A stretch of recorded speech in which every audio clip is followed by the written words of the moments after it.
Liftport Group. We've been doing these shows for about 4 months now, so thanks for everybody for being a part of this. Each week we do things a little bit different because we're kind of test marketing or testing kind of three formats. Anybody who knows me knows I'm pretty interested in space policy.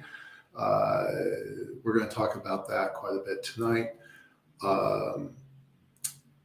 We tend to have guests about half the time, so pretty happy about that. We just had Matthew Travis from Aphelion Aerospace on our show on Monday. We've got Dr. Namrata Goswami coming up. We've had schedule change. I'll tell you about that in a moment, but she's scheduled for the 20th. And then the final thing that we've been doing is kind of space news, right? What's been happening in the news, and doing some analysis, a little bit of analysis behind it. It's been pretty fun. We've been doing this for a couple months now, twice a week, Mondays and Wednesdays typically.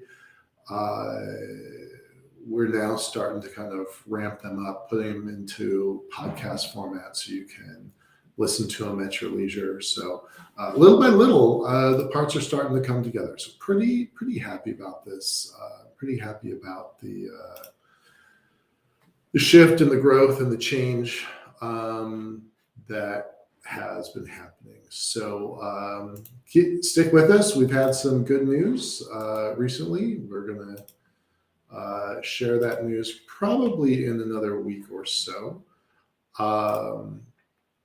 But we've had some good news, so pretty happy about that. We're actually trying to do the work to justify the good news, so just be patient with us a little bit longer on that.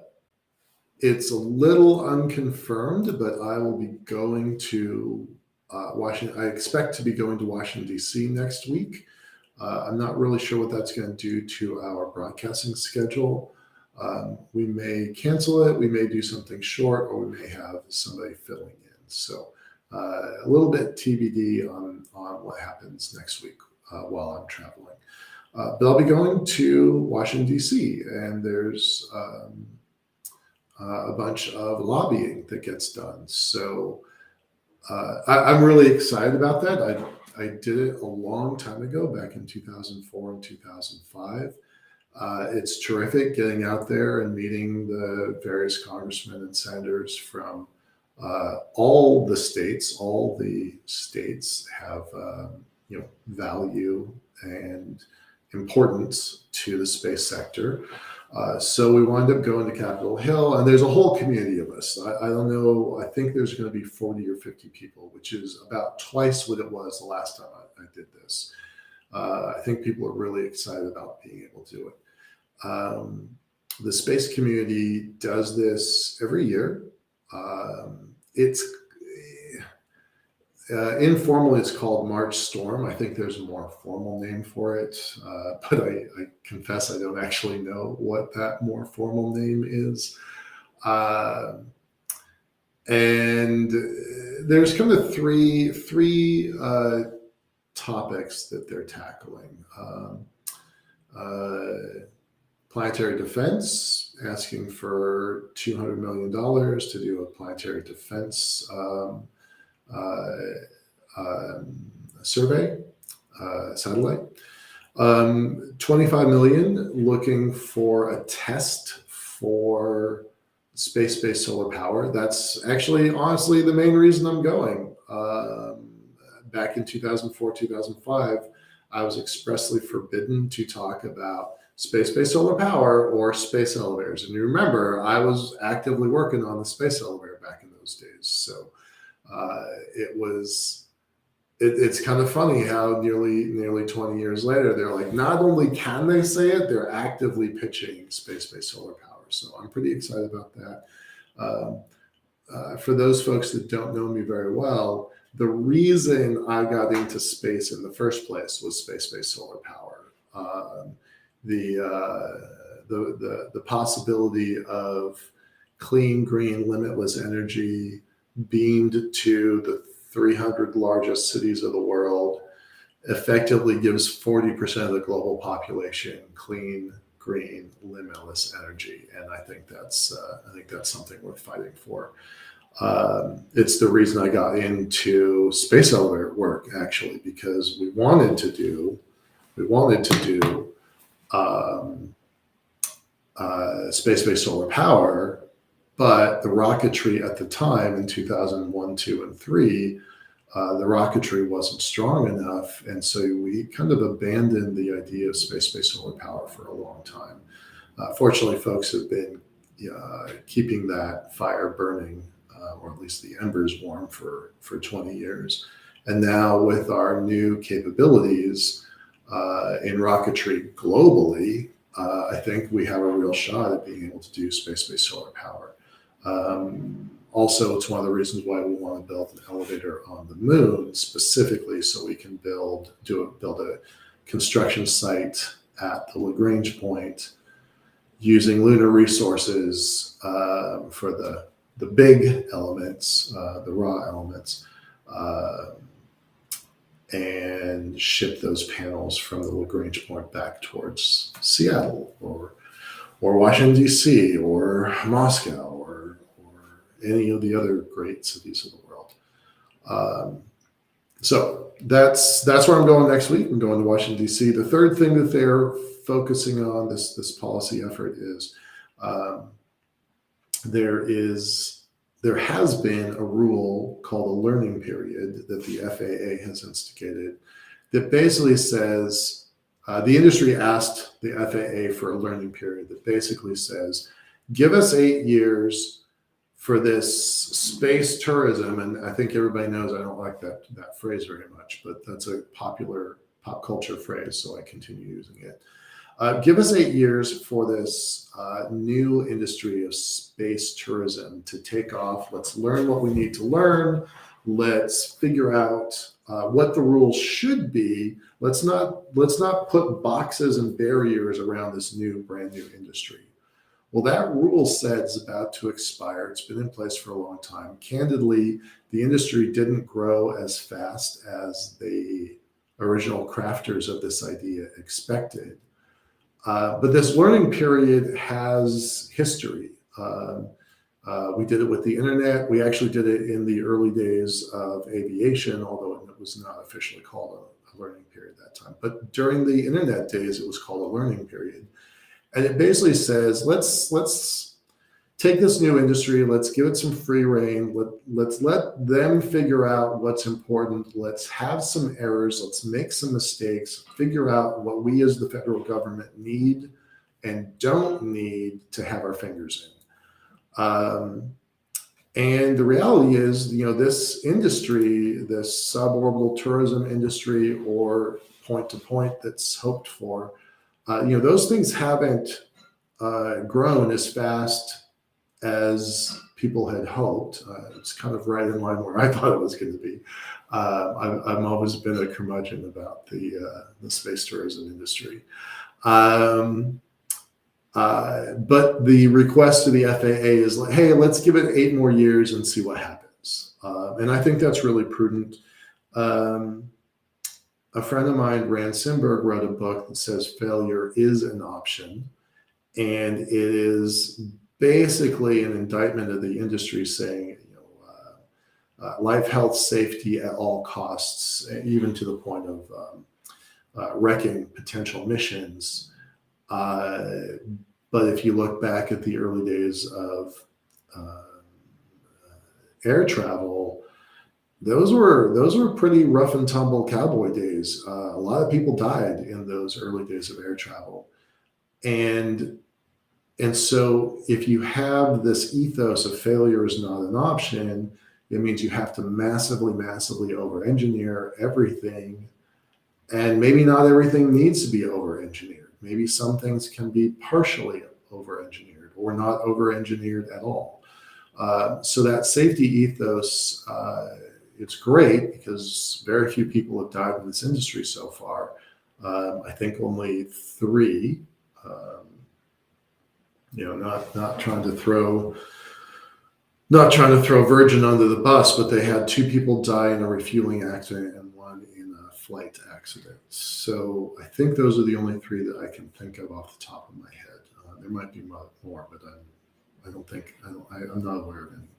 So those are the 3 things that we're going to go to Washington, D.C. We're going to talk about planetary protection. Candidly, I know absolutely nothing about planetary protection, so I'm going to let the other smart people in the room tackle that. There is going to be a session where we learn a little bit about that.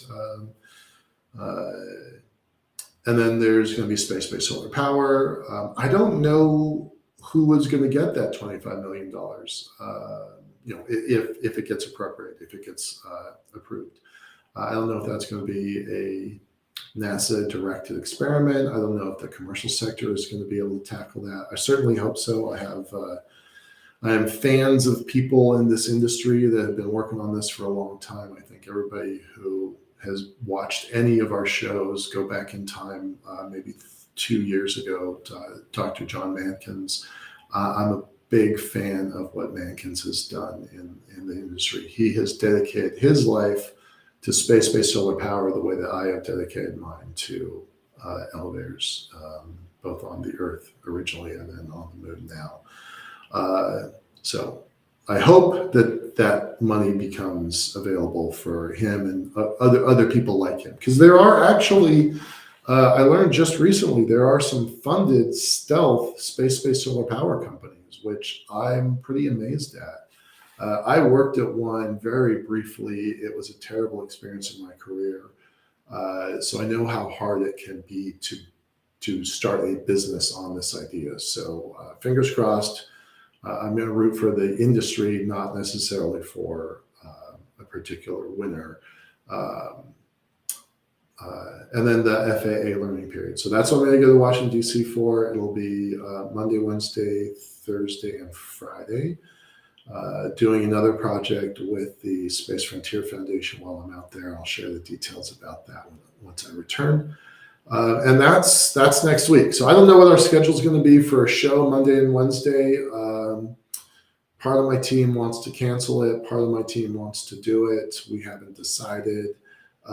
More than likely, it won't be me. So that'll be a chance for my valued and respected team to get a little bit more airtime, screen time. So I think that's maybe the way we're going to go. I've got my fingers crossed about that, but that decision hasn't been made yet. Okay, so we talked a little bit about space-based solar power. We're going to switch gears. This is more of a policy conversation, but a real hat tip to my friend Peter Gerritsen. So we're going to talk about Gerritsen for a bit. Before we do that, I want to point out 2 pieces of news. I think they're pretty important. One, this is fantastic. I'm a big fan of Dr. Faust. I have been for a long time. He's a terrific reporter. He has another site called Space Review that's longer format articles. Some of the smartest people in the industry write for Jeff on a Space Review site. But this caught my eye because, one, this system looks a lot like the original lift port ship that we designed for the space elevator, the Earth-based space elevator. I was pretty surprised by this. So I started looking into it, Spaceport Company, and now I'm starting to clue into what this is. And then this part made me smile and laugh out loud. What they're trying to do is build spaceports out in the ocean, so there's less safety requirements, less restrictions, and launch kind of like Sea Launch did a bunch of years ago, but this is kind of the new and improved version. But the thing that made me so happy was this guy, Tom Murata. Tom used to work for me back when he was maybe 22, I think. That was nearly 20 years ago. He's in his high 30s, early 40s now. Has had a terrific career. Uh, Went off and did work for the State Department for a while. Did some work in Iraq and Afghanistan for a while. Was a career State Department officer for a while. Then went on to the FAA, and he worked in the commercial launch sector at the FAA for probably 5 years when all of this stuff was starting to happen. What we're going to talk about later in a few minutes about the Starship Singularity, Tom was seeing it firsthand how the world was changing every day, that there were more and more launches, that they didn't have enough people at the FAA's commercial launch sector. So Tom started as an intern. I believe it was his very first job. I'm pretty sure that was true.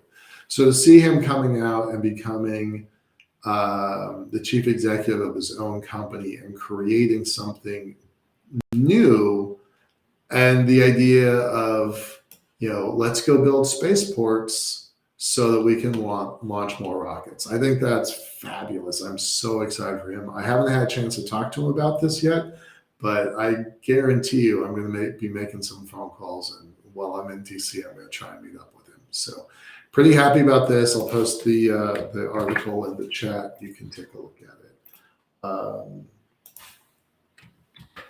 So pretty happy about what's going on with Tom. And there's an element of the Starship Singularity in this, in that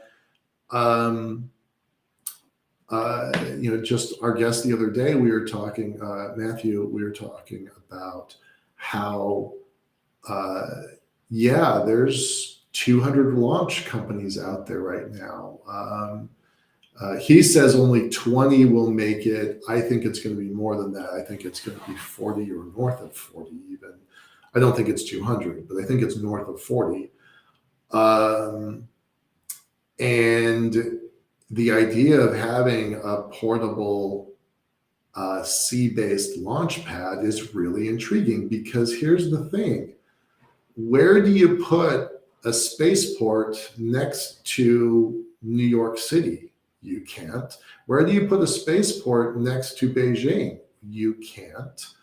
Not with safety elements, but a giant portion of the global population is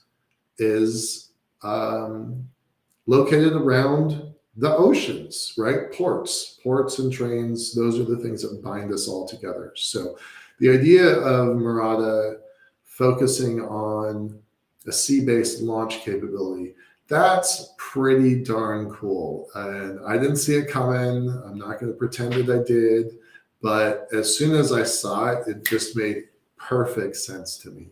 And keep that in mind when we talk about the rest of the Starship Singularity that's coming. And then the other piece of news that also hit this week, I'm going to post a link here.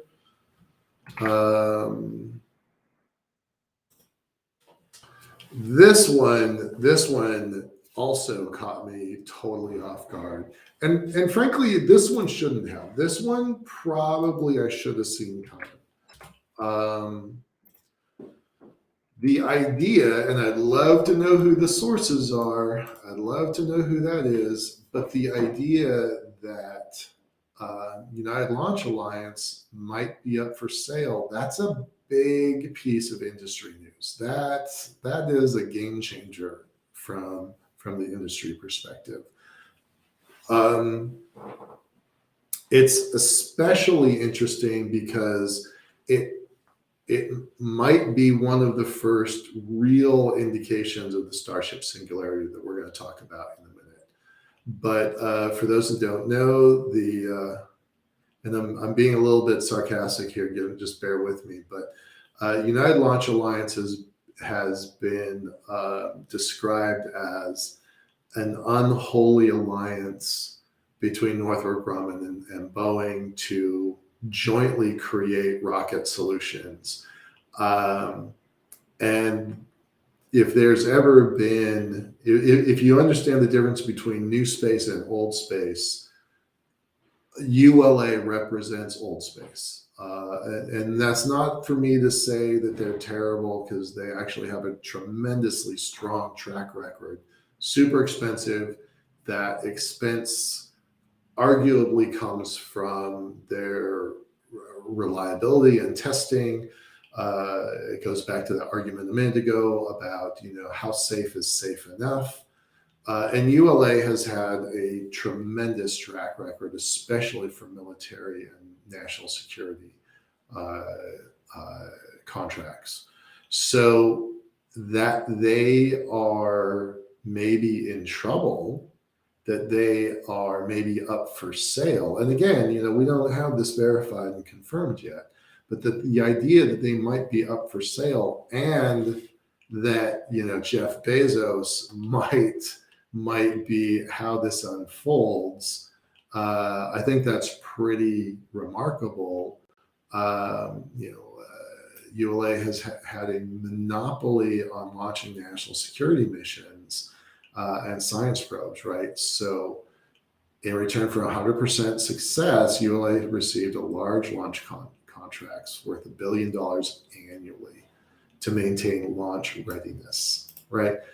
Pretty not a bad business if you can get it. But the truth is, the rest of the story is that launch costs are changing, providers are changing, you're expanding into new markets, new territories, new suppliers to those markets and territories.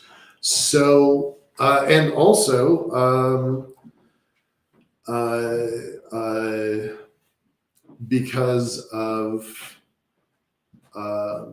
Russia, ULA had been buying some engines from Russia for a while. They didn't want that uncertainty. This all predates the Russian invasion of Ukraine. This is actually going back a couple of years now. But Blue Origin took on a contract to start building ULA engines. So, so that the idea that Amazon might be the purchaser of ULA, that certainly adds to speculation. And Blue contracted, has one of the largest contracts in aerospace history. I think it's something like 60 launches or 70 launches over the next 5 or 8 years. That also points to maybe and it wasn't, I want to be clear, it was Amazon that made that pre-purchase agreement, not Blue Origin. Mostly because they just needed a ride. They've got satellites sitting in warehouses that want to go to the sky. So, so all of that kind of like flows together. And again, I think this is an outcome of what we're going to talk about for the rest of the next hour, is this Starship Singularity, right? That, and we've had a show on the Starship Singularity before. I'm going to stop sharing here and move on to something else. Just a moment.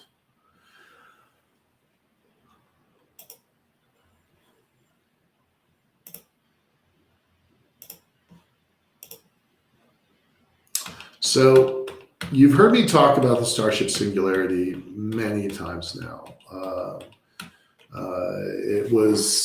The phrase was invented on our show. Maybe it was 2 years ago, a little over 2 years ago now. And my friend here, Garrett, and I have been talking about for a long time. Michael Mealing at Starbridge Capital has been talking about for a long time, and I've been talking about for a long time. So this is the first paper, actual document paper that has come out focused on Starship Singularity. I'm pretty happy that I'm like the very first, where is it?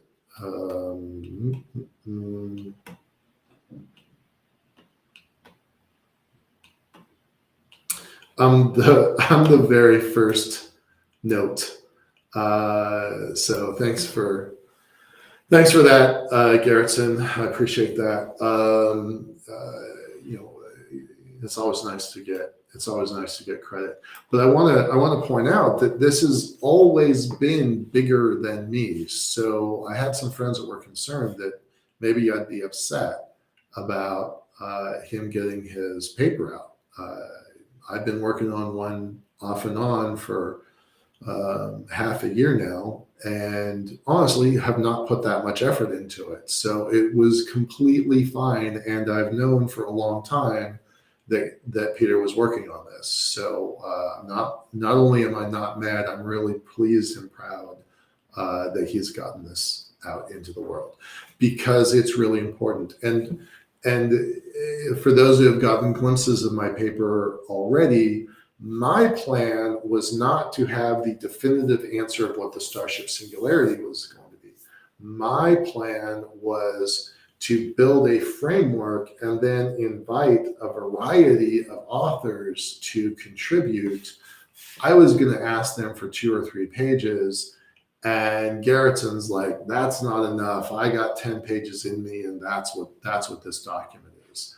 So I really want to recommend that you take a look at this. I'm going to post a link in a moment. I've had a chance to look at this. So I want to kind of differentiate. What I want to do for my paper is to look at this very holistically. I don't think that the story is just about SpaceX, which is why I preceded this with sea-based launch ports and United Launch Alliance maybe being for sale because they're having a hard time competing. I think this goes way beyond the single organization of SpaceX and a single rocket. I think this has global implications, national security implications. Peter goes into that a lot with this document. It has transportation and logistics implications. The whole launch rocketry industry is going to change, and it's all, to me, it's almost like when we built the Transcontinental Railroad system. It wasn't about the locomotive. It was someone from New York City could get to San Francisco in 3 days. It was mail that could get back and forth. It was wheat and hogs and cattle. It was what allowed for not the first gold rush in California, but the second gold rush up in Alaska that populated Seattle. All of those things were enabled. Well, maybe not quite the same. The gold rush in Seattle, the time frame doesn't track. So ignore that last sentence. But it wasn't about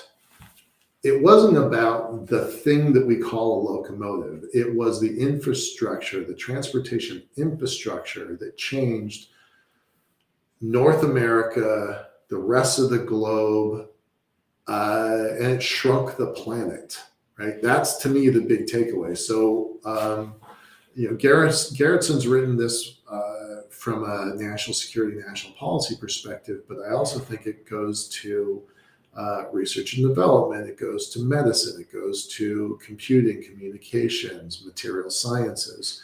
We're going to see breakthroughs in every sector of the world.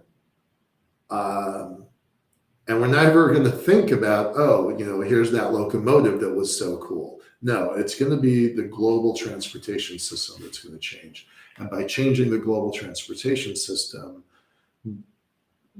we take air flight for granted now, and eventually, maybe not yet, but eventually we're going to take space travel for granted. And it's not very far away. So really want to encourage you to take a look at this document. Let me post a link here in just a moment. So let's talk about Garrettson before we get into his document. I'm going to try and get him on our show. I was hoping I was going to be able to get him actually tonight.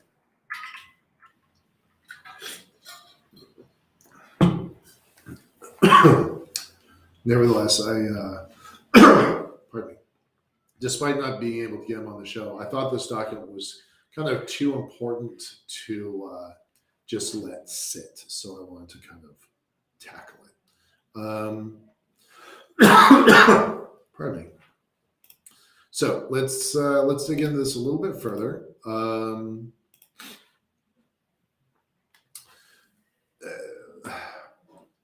Peter is a retired lieutenant colonel from the Air Force. I've known him both in his active duty days and as a civilian. I'm fortunate that I have had some really cool instructors, and I'm always kind of in this learning phase. Garretson, Lieutenant Colonel, at the time, active duty, Lieutenant Colonel Garretson, Major Sean McLean, 3-star General Stephen Quast, the Chief Scientist of U.S. Space Force, Dr. Joel Mosier, Colonel Eric Felt at the Air Force Research Lab. I'm sure I'm forgetting some people, but these folks, as active duty military officers, really opened my eyes to an idea that sometimes described as a blue water versus brown water ethos. And what that means is, using military analogies, I'm a former U.S. Marine. Marines are a function of, are a component of the U.S. Navy. Marines operate in this littoral region, this region right next to the land. Okay, we're kind of just dead weight if we're out in the deep middle of the Pacific or the Atlantic. Where the Marines really thrive and the jobs they're trained to do is near the shore, near shore operations. And that's sometimes called littoral, or sometimes that's called brown water operations, as opposed to a submarine, which spends most of its time, it has to dock, but most of its time out in the deep, dark blue ocean, moving around silently, carefully, and you use those two tools, the Marines and the submarines, very, very differently, right? And so this idea has come in to kind of modern pop culture in the Pentagon, a blue water versus a brown water philosophy. And the brown folks, they won. I mean, nobody doubts that. The whole Space Force knows that it's kind of run by, controlled by folks that are focused on the near shore. And what does that mean? That means low Earth orbit, mid Earth orbit, geosynchronous orbit. That is the area that they are paying attention to. And I get it. I understand why. That's really important. And we just saw China a couple days ago announce that they're going to send up a 13,000 satellite network. And one of the main reasons they're doing it is to actively deny SpaceX and Kuiper and OneWeb of getting access to those orbits. And there's argument. They think they can deploy faster. I think that's pretty unlikely, but it's possible, if you nationalize the workforce. So we've got this blue water versus brown water philosophy. The Browns, for the most part, won. But it was Garretson who kind of made me even aware that that was a thing, right? Dr. Mosier made me aware. Sean McLean, Major McLean, all of these folks kind of influenced my thinking on this. And so to have Peter come out and say, okay, he's a blue water guy. Definitely he is. By the way, he had a very minor in the background role in the creation of Space Force. So hats off to him for doing that. He and Coyote Smith, Colonel Smith, and Lieutenant General Quast had some pretty significant background roles there. And so that's where he's coming from. So I want to make sure that everybody understands where he's coming from. So when he writes a document like this, you kind of know where he stands. And there's some pretty important stuff. He starts off with some fighting words. I like that. I like that about Pete, and I like that about how this document starts, right? SpaceX freed the U.S. government from the bonds of Russian space launch services by sending astronauts into space on American-made reusable rockets. That is so cool. And by the way, me, like a lot of other people, were watching. I mean, there was probably 1 million people online watching that first launch. And you know, the Russian launch services were charging. They started out charging $55 million per seat, and over time it moved up from $55 million to $60 to $70, and I think it ended at either $85 or $90 million per seat. So America was very much keeping the Russian launch services afloat for basically 10 years, from when the space shuttle was retired to when SpaceX launched people again from American soil. So, 50, 60, 70, 90 million a seat per seat for 10 years. That's a lot of foreign exchange going into Russia that kept their program running. So that's the opening line here, and I gotta give hats off to Gerritsen about that. I think everybody who knows me, watches this show, has a pretty good handle on what Starship is and why it's important. Due to its reusability, size, and power, will dramatically improve access to low Earth orbit by yielding low-cost launches of payloads up to 100 metric tons. By the way, recently they announced 150 metric tons if you're willing to make it an expendable system. I don't know what you need to put into space that justifies that, but that is something they made an announcement about recently. But 100 metric tons. I'm just going to scan into the document for a second. There's something I want you to see. I love this graphic. I think this graphic should be everywhere. All right, so 450 metric tons for the ISS. 450. SpaceX wants to launch 100 metric tons per launch. They want to do it 3 times a day. That's a must quote. People have seen the show. I've shown that quote before. So you could launch the entire space station in a weekend. You could launch 600 metric tons in a weekend and have 150 tons to spare.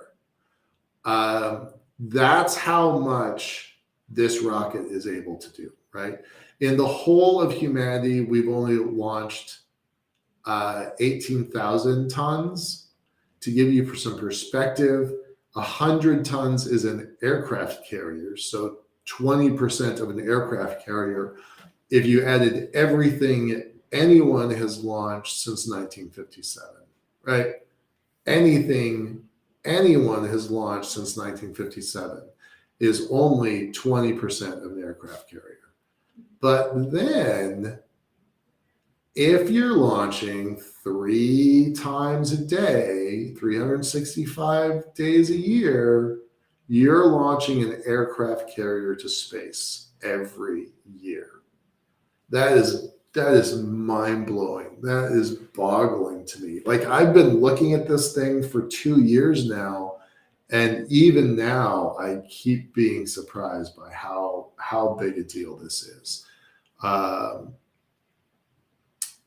an aircraft carrier. I made in my paper. I wrote that we could launch a herd of elephant every day, a herd of elephant over the weekend, and I did some notes on how much does an elephant weigh and how many animals are in the herd, and to me, launching a herd of elephant is almost farcical. It's ridiculous, and yet here's Peter with an example that I think is actually even more accurate. It's kind of eloquent. Let's launch an aircraft carrier to space every year. It's just boggling. So I'm gonna jump back up into the document here.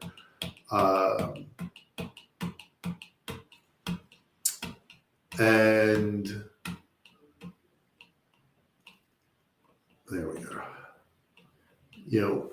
It's all about mass to orbit. I love this photo. I've seen this photo a bunch. This thing is not fully reusable even now. There's going to be parts of it. So, pretty remarkable system. I don't really love these quote size comparisons. I don't know. I feel like they don't. This isn't the way I would characterize it. Yes, one is taller than the other. Yes, one is bigger than the other. But I think I like this number where you're looking at payload capacity. But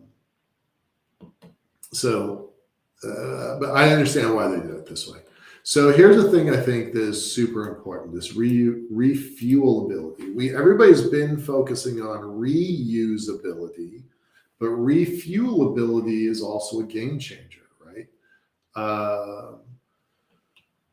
And I like this quote: reusability sets Starship apart from any other super heavy lift launch system. By comparison, NASA's SLS is fully expendable, meaning that every launch requires completely new engines, boosters, fuel tanks, capsules, and the like. An expensive and inefficient way of doing business. This goes directly to Garrettson's interest in, let's build a system that is efficient. And he's done some other work at the think tank that he works for,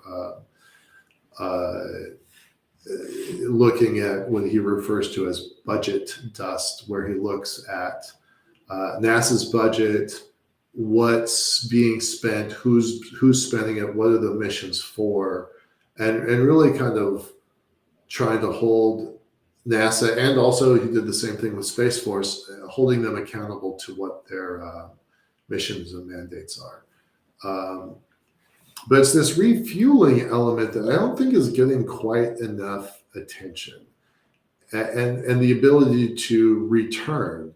Now it's complicated. I don't want to simplify this. This is complicated stuff. You're going to have to send a bunch of starships up that are just fuel to move it from one system to another system. And NASA itself knows that we're not good at cryogenic refueling, cryogenic fuel transfer from one system to another system. This is not very well known and very well understood. So I want to make sure that people understand that while this document is talking about the near term wild blue yonder, a lot of this stuff is really, really unknown at this point. And I have firsthand experience to say material sciences is really challenging and you cannot schedule a breakthrough. So I like the refueling. I think it's important. It changes the whole system once you've got refuelability added with reusability. Like those two, like one of those things is good. Both of those things is revolutionary. Uh, I love this chart, and I'm kind of tired of seeing it. Um, uh, I like that this is where you are. I like the idea that this is where you're going. This is an estimated cost, but it's being estimated by Elon Musk himself. And we all know that while his team has a really great track record for engineering, Musk has a lot of tendency for hyperbole, and it gets him in trouble with the SEC, it gets him in trouble with Tesla, it gets him in trouble with Twitter, it gets him in trouble with SpaceX. Fortunately, it doesn't get him in trouble with SpaceX as often. So just because that's an estimated cost, given its source and his repeated hyperbole, while I'm not saying it's not going to happen, I'm going to say that I'd be really surprised if the price happened that quickly. I know they're trying to build an awful lot of starships, and there's indications they're going to launch from multiple sites, and so that definitely gives them some credibility, especially if they're able to launch from 3 locations, California, Texas, and Florida. That would allow them to do their 3 launches a day pretty easily. By the way, SpaceX did a turnaround in 17 hours from one launch to the next launch 2 weeks ago. So that's pretty remarkable. And then on a different coast, I think they did a launch within 7 hours of each other. 7 hours. Not the same facility, but it's just remarkable that they're measuring launch turnarounds in hours now. That gives me hope, and that gives some credence, like some credibility to a graph like this, right? That the idea of $100 a pound. That's why I got into the space elevator business in the first place. That's it. $100 a pound. That was a task. That was a target. Well, you know what? Starship might do it. Starship might do it. And hats off to the team that accomplished that. The idea back in 2001, 2, and 3 of $100 a kilo to orbit, that was literal, actual science fiction working on the space elevator. So that we're actually pricing things at $1,600 a kilo right now for Falcon Heavy, for 3,000 kilos for a Falcon 9. That is amazing already. If we never did anything else, in rocketry, we just froze all the tech, and the rest of humanity had to rely on $1,600 to orbit. It was north of, it was 10,000. Sorry, I'm doing my conversions wrong. It was $20,000 to $25,000 per pound, 20 to 25,000. So,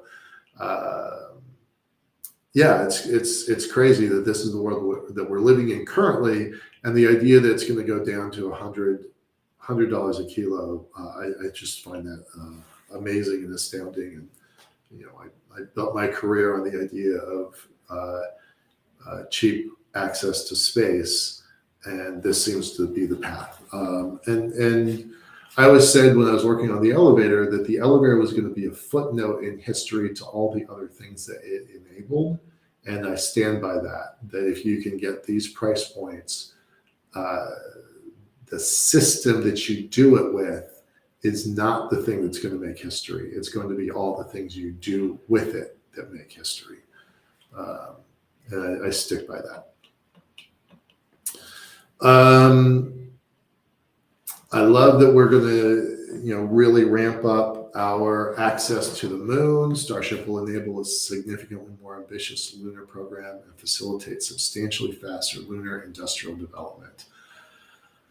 There are not very many people in the world that can talk about lunar industrial development with a straight face. Colonel Garretson, definitely one of those people that can do it with a straight face. He's been involved with all of the space policy documents at the industrial space base meetings, and he can talk about industrial development probably better than most people in the world can.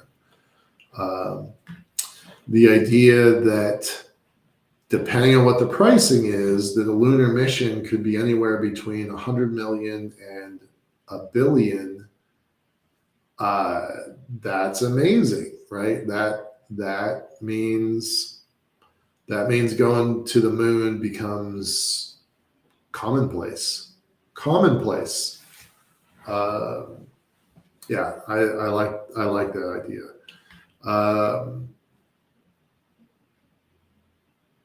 Here's the quote that I think is a little rough about Musk forecasting that within 2 to 3 years, a Starship might launch for just $10 million. So we had Robert Zubrin, Dr. Zubrin, the founder of the Mars Society, on our show maybe a month and a half ago.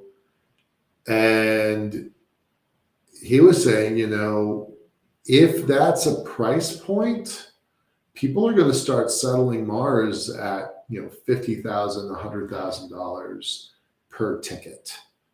And at that point, people are going to sell their houses, they're going to get training, and they're going to go to Mars. So not only is this technologically a game changer, it also moves humanity to becoming a multiplanetary species. That's so amazing. I can barely get my brain around it.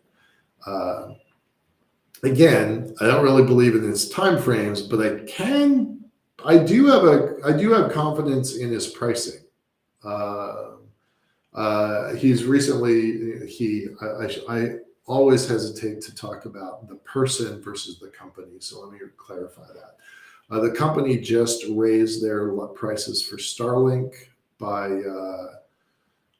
they actually they changed their pricing. In some areas where they have extra coverage, they lowered their prices. In some areas where they have limited coverage, they raised their prices. So Starlink is now between $90 in high traffic areas and $110 in low traffic areas. So SpaceX is changing their pricing. They changed their pricing for Falcon 9. It's gone up from 5,000 per kilo to 6,000. That was 2021 into 22, and from 22 to 23, the price has gone from 5,500 to 6,500, which is different from this graphic, right? So so pricing, this graphic is not the whole story, and neither is the pricing that SpaceX just announced. But there is some argument that they're raising their prices to capture a premium place in the market.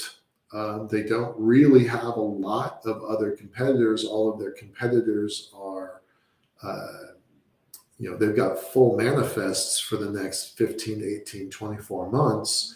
So there's actually, not only is there not a glut on the market right now, there's actually scarcity. And that scarcity is driving the prices back up. So even though last year the world launched 1 million kilos to orbit, there still is not enough rocketry to support the demand. I think that's amazing. I think that's amazing. I'll show you a report here in just a minute. We're running out of time here. So here's the report. I definitely want you to take a look at that. I'm going to switch gears for a moment in my last 4 minutes of the show. This is Bryce, you know we brought Bryce reports on several times here. This is their year in review, so 2020. Interesting, 1957 with the launch of Sputnik, year by year by year. And then this kills me. This is fantastic. Commercial spacecraft and launch vehicle, government procured commercial launch service versus government operated launch vehicles. So this would be by NASA for NASA. This would be NASA or Space Force buying a launch. And this would be SpaceX launching their own satellites. So I think that's pretty cool. I love that. I'm going to skip that one. And, well, I guess that's what I'm going to do. I mentioned this briefly. No, not this one, sorry. This one. Critical and Emerging Technologies List Update. So this came out last year, but they have specifically highlighted space in this document. It's the first time that I'm aware of. It's the first time that space has made the critical technologies list. These are the things that the White House is saying are important. Entry, descent, and landing, cryogenic fluid management. This right here in black and white, the Office of Science and Technology Policy at the White House is saying, we don't know how to do the thing that SpaceX is claiming that they're going to do. So right there in black and white from the administration, how do we get better at the thing that we must be able to do? Space propulsion, everybody knows in space that you've got to do resilient position, navigation, and timing. And then finally, the first thing on their list is on-orbit service assembly and manufacturing.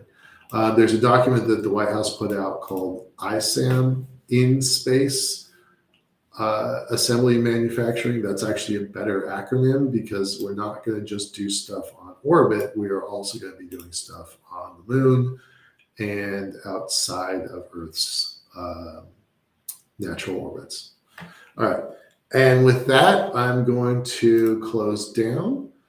Let me stop sharing. Okay, with that, I'm going to close down. Thanks everybody for being a part of the show.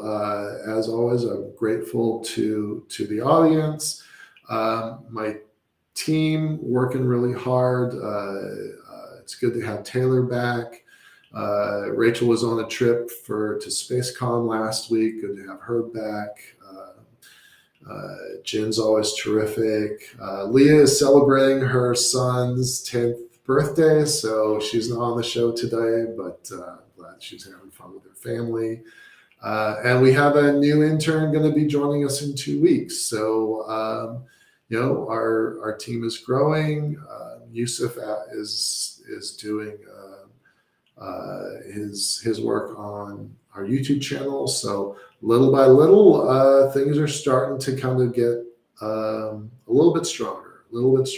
We've got a long ways to go, but we're getting a little bit stronger. So the last couple of weeks have been good. All right. With that, thanks, everybody. I hope you have a great evening. 50-50 whether we're going to have a show on Monday and Wednesday next week, but I'm aiming for yes. So we'll see you soon. Take care. Bye-bye.